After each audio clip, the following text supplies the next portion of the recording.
The big, bright, shiny stars are the rookies. Oso Ighodaro, Ryan Dunn.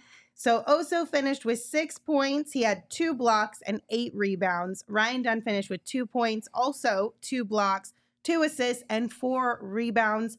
The biggest thing here, though, for these rookies is they were contesting everything. Mm-hmm. The rim protection, the rim pressure, like it was phenomenal for these young guys tonight.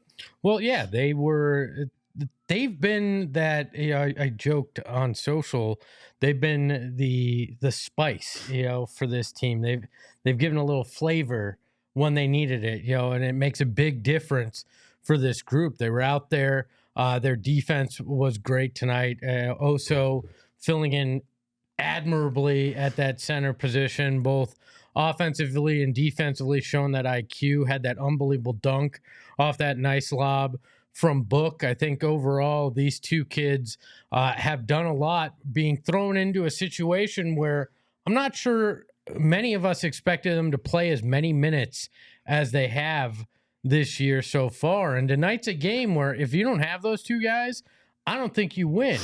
If this is last year's team, and you don't have the kind of spark that those two guys bring off the bench, I don't think you figure it out tonight. I think Oso has continued to prove you can trust him.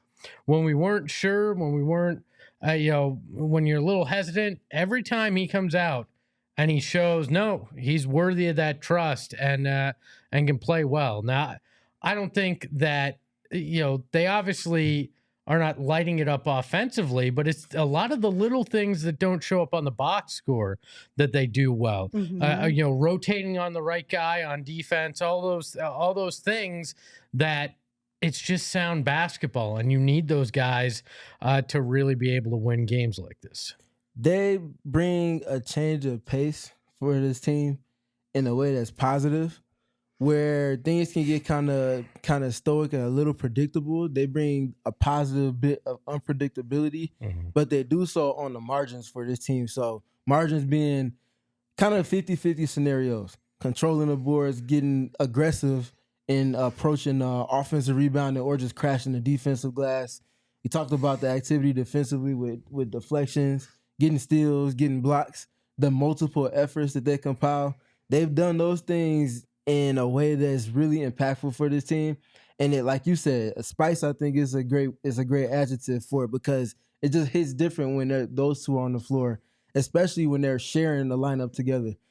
Some of the best Suns lineups this season have been with Osos at the 5 next to Kevin Durant. And those lineups get even 5% better defensively when you add Ryan Dunn to those groups. The offensive side, they have to figure that part out. But being able to dictate with their defense and then be able to play in transition so frequently because of the activity levels that they both compile is something very, very positive for this team to build off of. And if you're looking at a staple in your rotation for second units being the rookies with Kevin Durant and insert 2 other players here, that's a solid foundation that you can start building off of. Yeah, I mean, honestly, it's been really fun to watch these rookies this year. I don't know about you guys, but I wasn't expecting this much from them in their first season.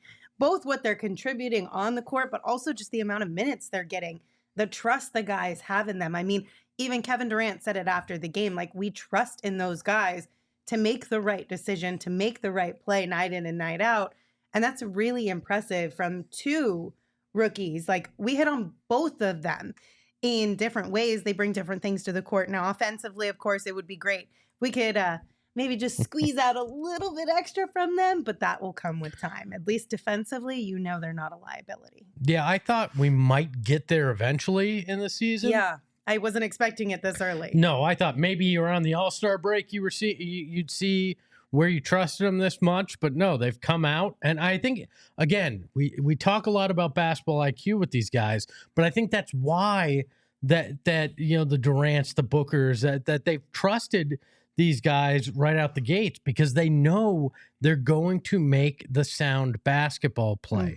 That it's not the typical rookie, that the lights are too bright. You get kind of frozen because of it. No, these guys are making the little plays and doing it correctly and rotating correctly. And that's why they've earned the trust of these guys. And I feel like they had done it even in training camp. I think right now they're just earning the trust of Coach Bud more and more every night, and why you see more minutes for him. I think we could probably all agree that we knew that they would handle their business defensively in the ways that are unique to both of them.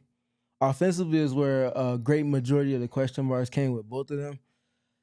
I still enjoy the way that they're both approaching the offensive side, because though they do have question marks about their game on that end, we talk about it all the time with Oso and his cuts. You see Devin Booker get double teamed. I can't remember what the scenario was. He's coming off a pick, and Oso cuts off of the low man as he leaves him back door, and it's a lob to him for an alley-oop. And then with Ryan Dunn, understanding to be a better shooter, you have to take the shots that you're given. Now, he only took 1 3-pointer today, but I think the other things with him screening on the ball, he had one slip to the basket off of Kevin Durant where he got downhill and he ended up getting a dunk. And then off the ball, understanding with his IQ how to create advantage. So if he's being helped off of and he's next to a shooter, that means it's a 2 versus 1. How can I get that shooter open? Can I screen for him? Can I cut and then he replaces me? The scenario I'm thinking about, I think he screened for Grayson Allen or Royce O'Neal, one of those two. I think it was Grayson. Grayson cut off of that, and he got a wide open 3-point opportunity because of how Ryan was being guarded. If you sulk in the corner and you don't move and you just say, man, they're not guarding me, I'm not getting the ball, you're not helping anything. But just figuring out how to bridge that gap and keep the flow going for the offense, I think is very important for both of them. That's huge, though, honestly, because that was one of the big questions, right? Is it going to be a 4-on-5 situation? But because of Oso's IQ and his commitment to helping on that side, it's not. Yep, that goes for both of those two.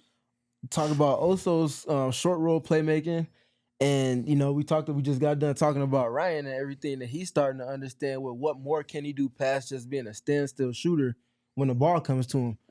Their IQ, like, I know it gets boring hearing IQ, but it's when you true, when you get to the playoffs and you have players in your rotation that you have to rely on, if those players don't have a certain level of IQ to where you get in the playoff scenarios, it's much less about playing on script and it's much more about being in read and react.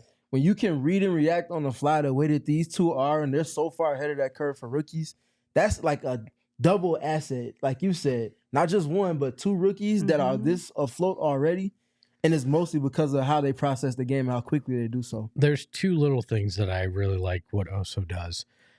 When he slips a screen, right? Where he shows that he's gonna, and then he goes. He does that at an elite level, and then he has an uncanny ability to. He knows he's not going to be able to get the rebound, but he knows he can tip it, and he tips it to the right spot, right? Some guys see that's the key though, right? Because that's one issue we have with some other people is that, like, you're gonna tap it out, but like, where is this ball going? It feels like it's just chaos.